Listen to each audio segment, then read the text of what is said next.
অক্সফোর্ডে পড়া তাসনিম জারা বৃষ্টিতে ভিজে রাস্তায় দাঁড়িয়ে রাজনীতি করছে। হামজা চৌধুরীর মতো ফুটবলার লাল সবুজের জার্সি গায়ে খেলছে। এদিকে আশিক চৌধুরীর মতো ব্যক্তি সিঙ্গাপুর ছেড়ে দেশে এসেছে। যে মেধাবীরা আগে দেশ ছাড়তো তারা এখন দেশে ফিরে আসছে।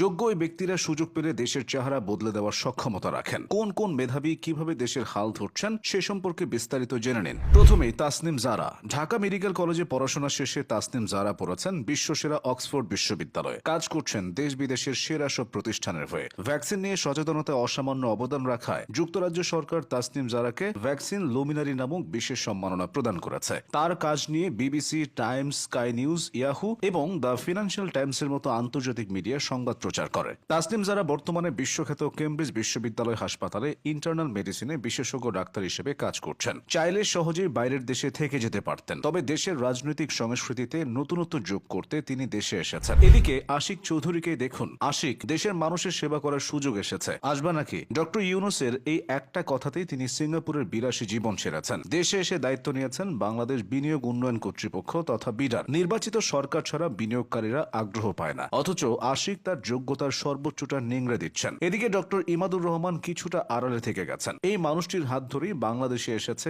ইলন মাস্কের দ্রুততম ইন্টারনেট সেবা স্টারলিংক।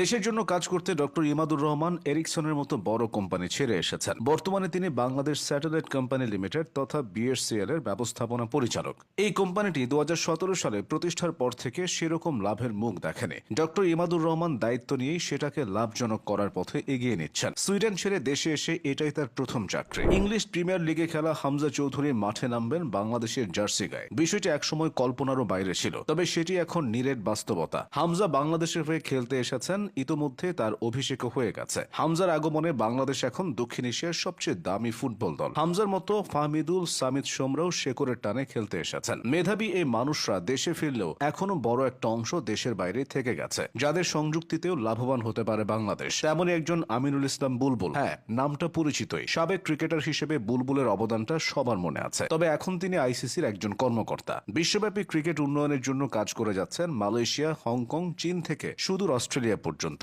বুলবুলের দেয়া পরিকল্পনাতেই সফল হচ্ছে ক্রিকেটের সহযোগী দেশগুলো। অথচ যে বুলবুল ক্রিকেট ছড়িয়ে দেওয়ার মন্ত্র শেখান দুনিয়াকে, তাকে বাংলাদেশ এখনো কাজে লাগাতে পারেনি। দেশের দুর্বল ক্রিকেট কাঠামোকে শক্তিশালী করতে হলে তার মতো মানুষদের দেশে ফেরানো দরকার। দেশে এসে অবদান রাখতে পারেন এমন আরেকজন ব্যক্তি হলেন সফটওয়্যার ইঞ্জিনিয়ার জাহিদ সবুর। আপাদমস্তক মেধাবী এই মানুষটি বর্তমানে গুগলের জেমিনি মোবাইল অ্যাপ তৈরির ইঞ্জিনিয়ারিং টিমের প্রধান। গুগলের লক্ষাধিক ইঞ্জিনিয়ারদের মধ্যে তিনি বিশিষ্ট ইঞ্জিনিয়ারের খেতাব অর্জনকারী, যেটা লেভেল 9 এবং একই সঙ্গে গুগলের ঊর্ধ্বতন পরিচালকের পদ। পটুয়াখালীতে বেড়ে ওঠা এই মেধাবীকে দেশে ফিরিয়ে কাজে লাগাতে পারলে